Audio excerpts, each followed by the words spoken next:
Hello, everyone, and thank you for joining us today.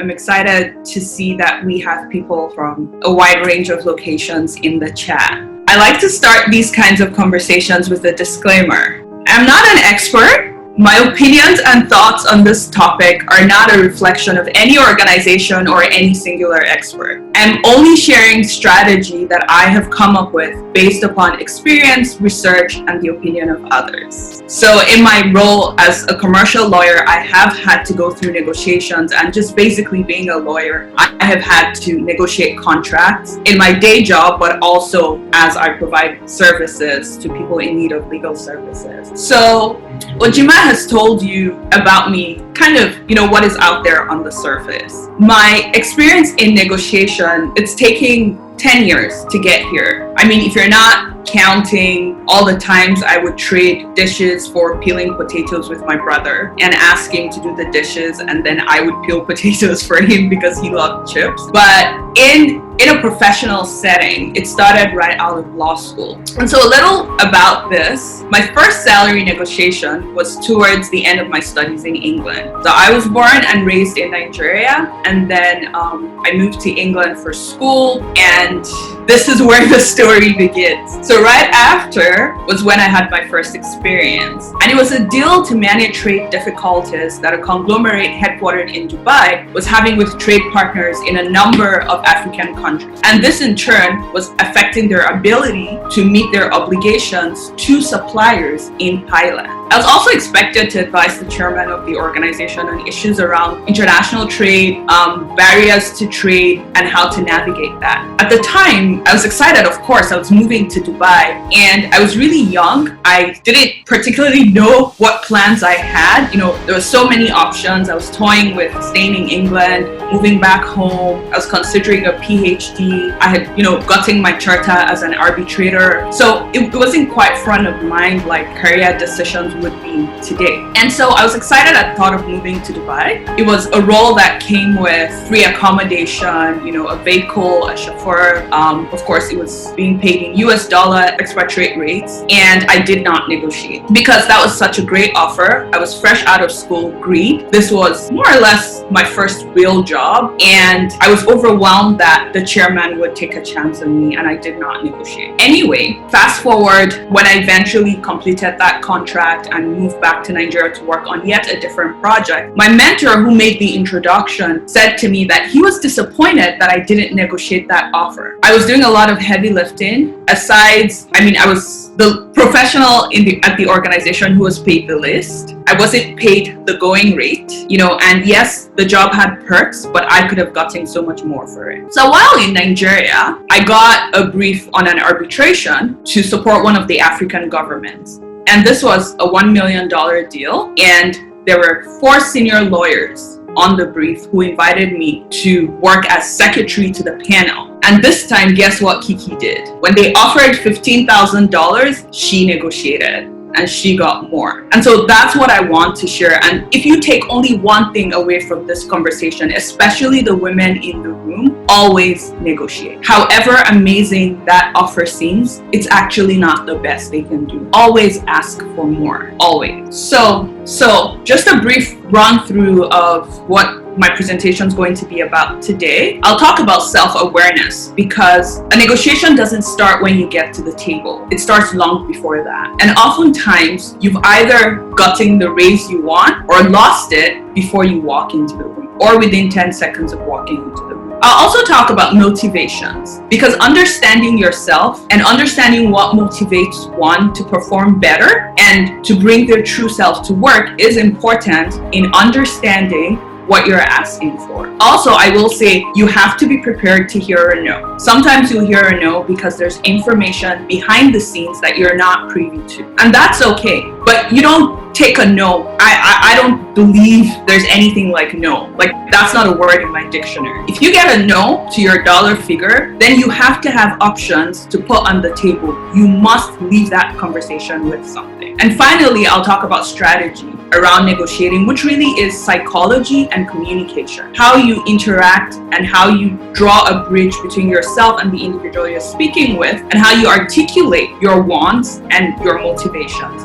I'll also highlight what not to do because a lot of people ask the wrong questions, and a lot of people come into a conversation giving an arbitrary number. When that happens, chances are you've already lost the negotiation, because the individual you're speaking with knows what the numbers are, knows what the going rate is out there. So if you just pick a number out of the blues, they're going to know that you've not done your research and you're not particularly serious-minded, and they'll lowball you. So preparing for a negotiation, how do you prepare? An exercise I like to tell people to get comfortable with is collecting no's. And just stay with me for a second, because this might sound like a contradiction. I'm the same person who said there's no no in my vocabulary, and I'm telling you to collect no's.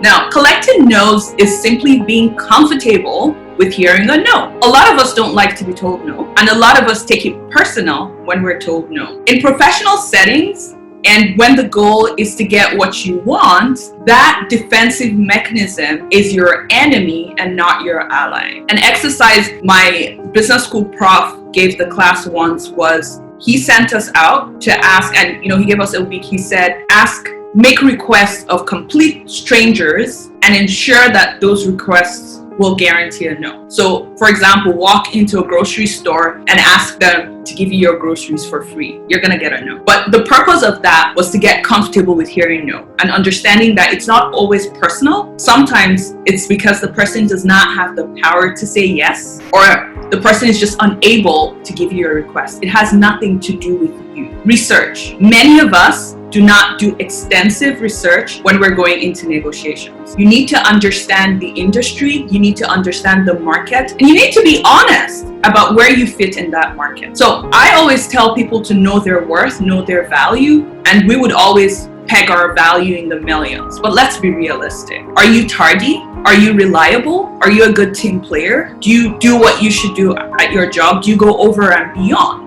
So researching the going rate for the role you're applying to, or the role you're currently in, and getting, let's say, a $150,000 rate does not necessarily mean you as an individual are worth $150,000. Make sure you check to see what certifications people in that role have and match that to your certifications. Make sure you find out what other people in the organization who are paid within that range are bringing to the table. That way, you have a better view of what you're asking for, and you can substantiate it with facts, and you can defend it. Because as we go on, it's really important to be able to defend your ask. Subconscious cues. These conversations, I know they don't always happen in person, but personally, I prefer verbal negotiations. Some people prefer written negotiations, but you have to pay attention to subconscious cues. Body language. So communication is not only the words you use, it's your body language, it's your gestures, it's the look on your face. It's whether or not you're tense, relaxed, and what that communicates to the other person. While you're speaking to people, it's also important to be able to read their facial expressions and understand when you say something and a light goes off in their eyes, or you say something and they look bored. Those are hints as to where the person's interest lies and how well you can help direct and navigate the conversation. And I've touched on communication. Effective communication will always be better than ineffective communication. You need to be able to articulate exactly what you're asking for. Be clear, be firm, don't be vague. Don't use a range. A range means you're not sure, you're flexible. I would take advantage of that. So in getting what your ask is, you need to be specific, and you also need to not give a range. This is how much my value is. This is what I'm bringing to the organization. Communicated clearly, pleasantly, and professionally. There's one of my favorite books is called Difficult Conversations, How to Discuss What Matters Most. And it's written by Douglas Stone, Bruce Patton, and one other person. And probably, I always recommend people get it because it helps you understand the psychology of having these conversations that we're not always excited to have. And I find value in it, not just in the professional setting, but even in my personal life and my interpersonal skills. With regards to salary negotiation, the problem is that no that we've learned to collect is usually seen as a threat to our identities. And And it makes us feel like we're incompetent if we don't get the amount that we're asking for. I will encourage you to not view it that way, but to come out of conversations asking yourself, what could I have done better in this conversation? What should I be doing better in my role? And what is the learning point? So there's always a learning point in every conversation. So question, we all want more money, right? If you want more money, please just... Okay, so we all want more money. Yes, drop it in the chat. We all want more money. And that is why we're asking for a raise, right? Wrong. We don't want more money. We want things that sometimes money can buy. Oftentimes money can buy. And this is where your financial planning plays an important role in how you go into a negotiation. What are you truly after? Where are you in your life? Are you your own responsibility? Do you have a partner who you have to factor into your choices? Do you have children? Do you have health issues that you're having to navigate? That's what you're truly after. You're either truly after a down payment for a new house, paying down student loans or whatever debt that you have, building an investment portfolio, or thinking about a college fund for your children. That's what you're truly after, not exactly the money. And when we think about it like that, it makes it easier for us to go into these conversations in a more professional way. One caveat, don't ever discuss the personal reasons for your ask in a salary negotiation. Don't tell them anything personal because it takes away from the professionality of the organization. And so, how do we arrive at this goal, which is not money, but the things that we're truly after? And I created this chat this morning, and even I got, kind of a new revelation out of it. So if you look at the X and Y axis, I have money and satisfaction. And so when you're low on money, which is your pay, and low on satisfaction, then your morale's low. And you're not exactly happy about your job.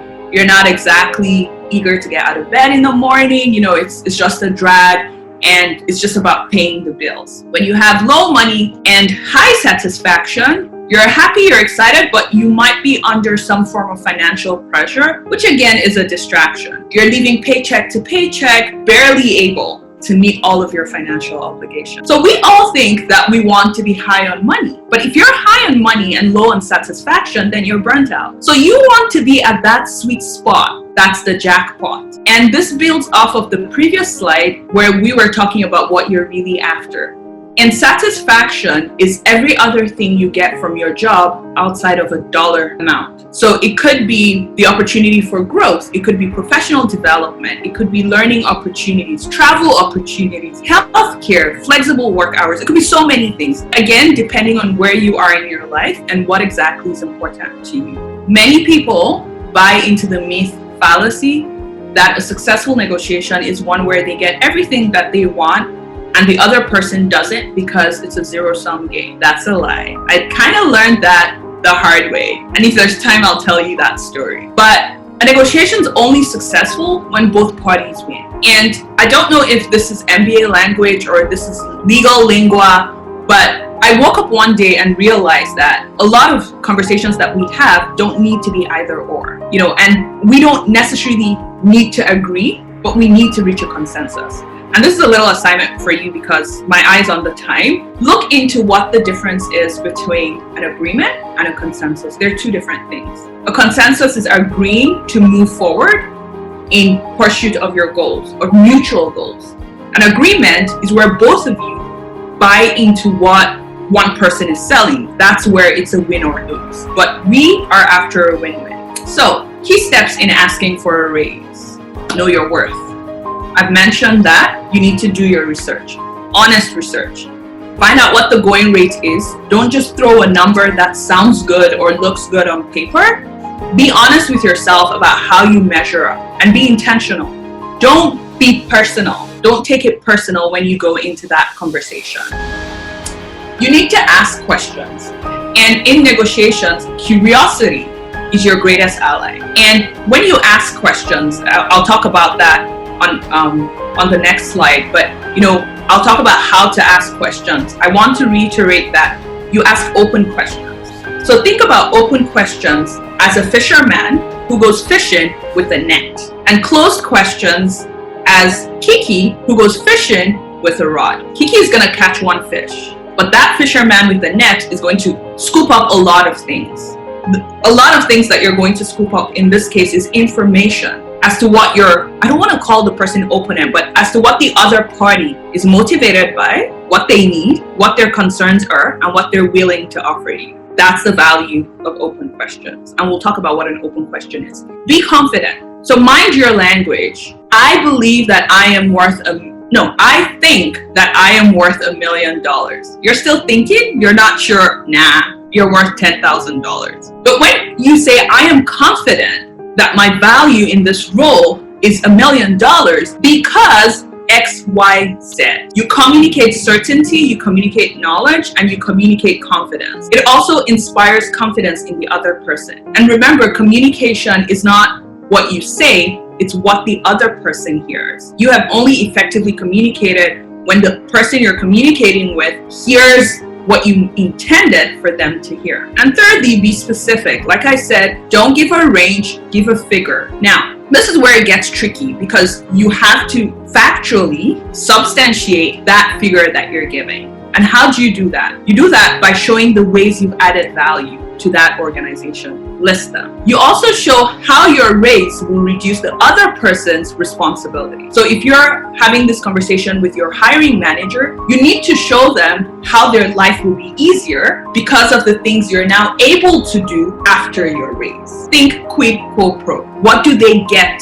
out of giving you this raise? Because again, we all basically work for businesses. And even if we work for nonprofit organizations, they still have a budget. So everyone's trying to limit their costs. That's wisdom. As individuals, we're also trying to limit our costs. So you need to show them why you're expensive and the value in being expensive. Think of yourself as a Kardashian. What it doesn't have in class, it makes up for in speech. Now, how to ask the right questions. I said I was going to come back to this. Be curious.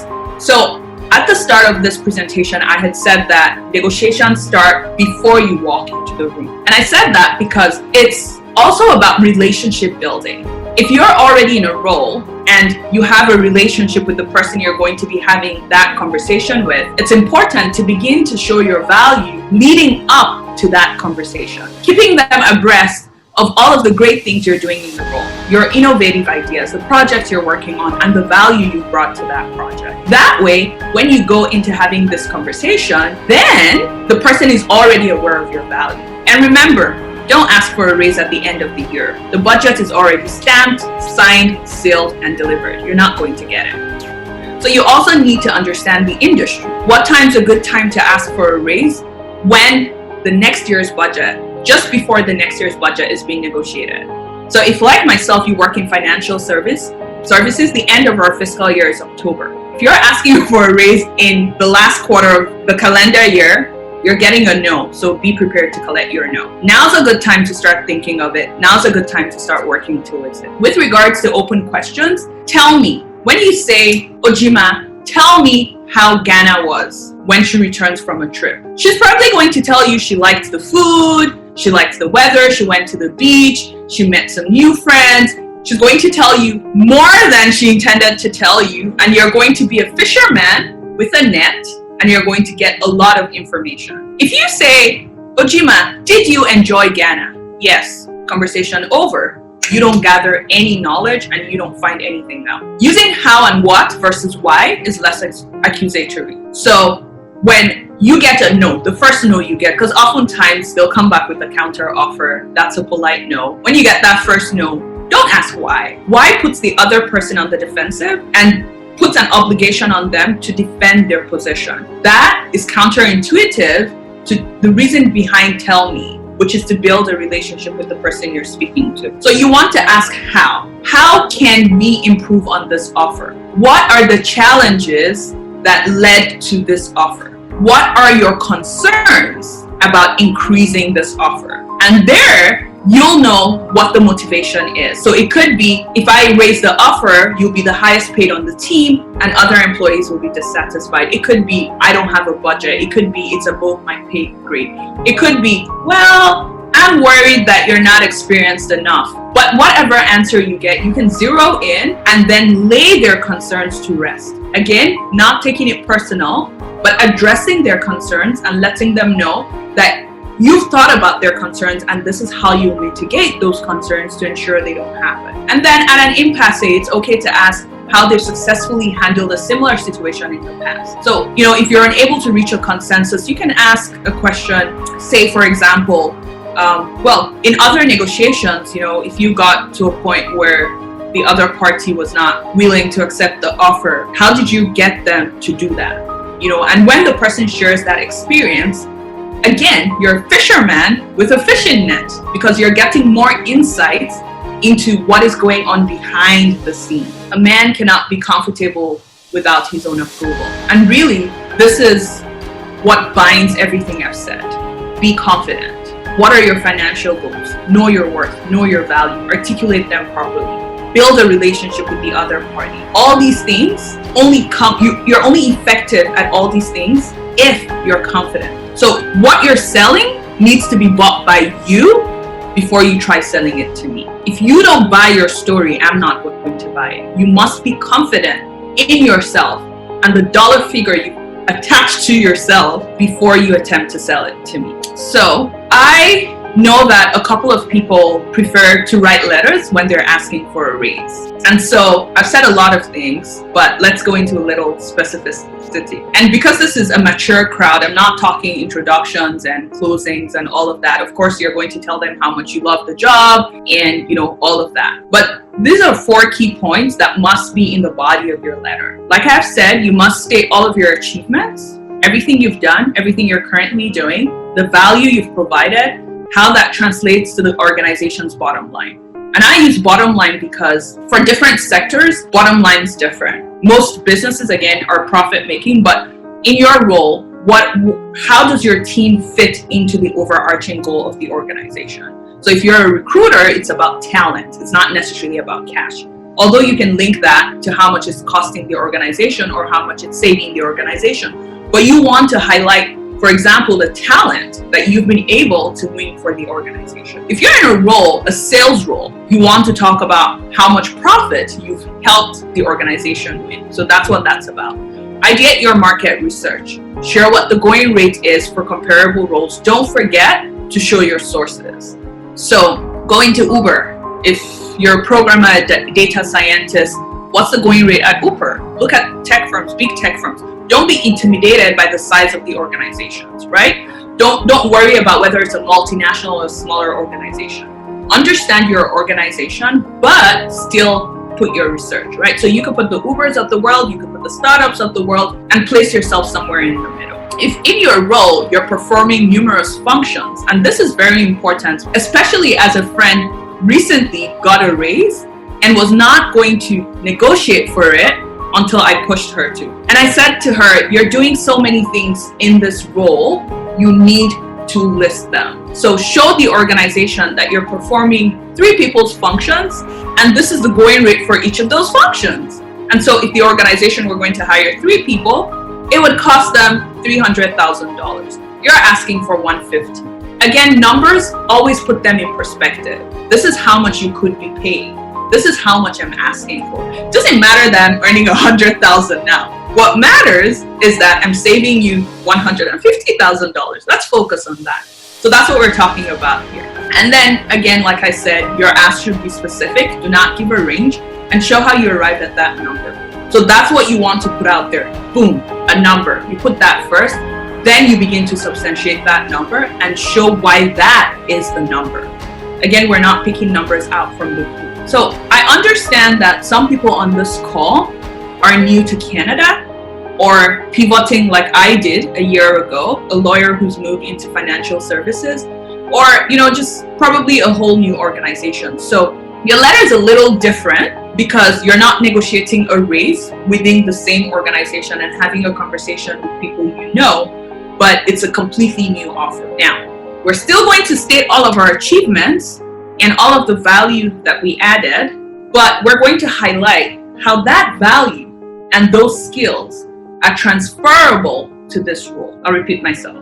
We're still stating our achievements, We're still stating what value we added to another organization, but we're going to show how that translates to transferable skills to this organization, this sector, or this business climate. You need to give the other party all the nuggets that they need. Make it easy to eat. Think of it as baby food. They don't have to think. They shouldn't think for you. Well, she was a lawyer in Nigeria. Is a lawyer in Nigeria still able to be a lawyer in Canada? You've lost the conversation. But when you identify all of the similarities between the role of a lawyer in Nigeria and the role of a lawyer in Canada, and show that you've acquired those skills and they're needed by a lawyer in Canada and you can apply them, then you've given the other party baby food and they're following. Again, ideate your market research.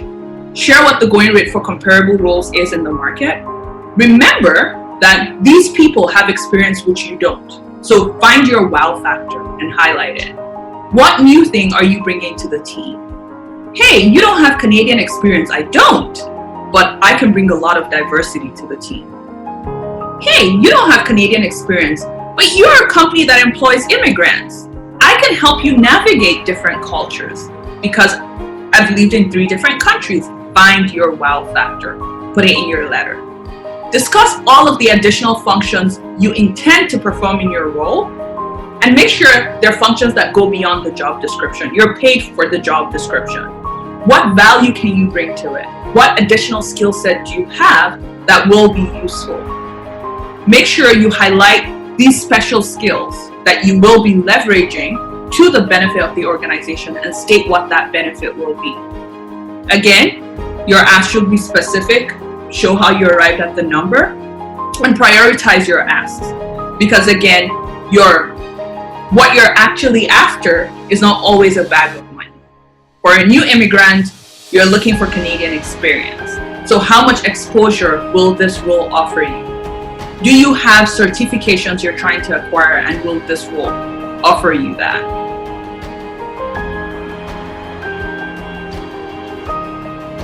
So for those who are fresh out of school, and when you say fresh out of school, I'm going to take that as undergrad, not grad school, because those are the people who don't have like professional real life experience in that industry. Give yourself a year. Now the problem millennials have, I'm a millennial, us and Gen Zs, is we want so much money, and the moment we get in, we find out the organization can pay more and we're asking for more money. But the truth is, what do you know? Yes, there's a lot you can offer, but what do you know? What experience do you have in this industry? How can you show us factually what you're bringing to the table? To give yourself a year, work hard, show what you're capable of doing, and that's so much to offer you mentioned. Show us what it is, and then in a year, have that conversation with your manager. And like I said, the negotiation starts before you get to the table. So throughout that year, you're building that relationship with your manager. You're ensuring that they know all of the value that you're bringing. They know what you're doing on the team. They know your achievements, and then you're able to have that conversation.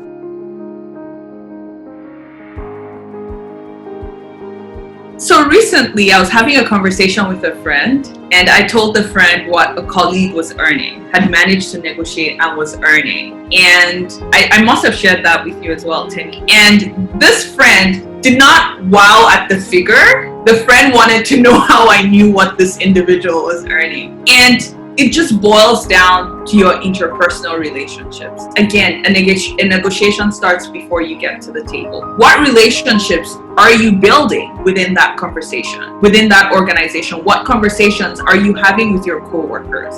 Do you allow them feel safe enough to tell you these things? And I am advocating for a world where more women in particular, are open about how much they're earning, so that other women do not continue to be underpaid unknowingly. But it's about how you ask, not what you ask. And sometimes let the person give you a range within, just give you a range so you have an idea of what bracket the person is in. But you cannot ask that question if you're not doing the work of building a relationship with that individual. And look to people outside the organization. It's almost normal to have challenges finding out within your organization because people don't want to cause problems, and are not telling you, not because they're being secretive, but because they're just not trying not to cause problems, go to another organization within the industry and find out how much that organization is paying. You're more likely to get that information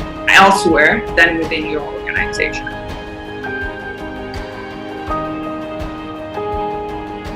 I'm a little hesitant to take this in isolation. With large organizations, it's not about what you think you're doing. It's about what the people who matter know that you're doing. So I have a question. You're going all out. You're doing a lot. Is that translating to value for the organization? You could be working 100 hours a week, doing work that's not valuable to your team's goals. So that's one thing to look for. We need to check ourselves. Going over and beyond the work you're doing, is it in line with your team's mandate and your team's goal?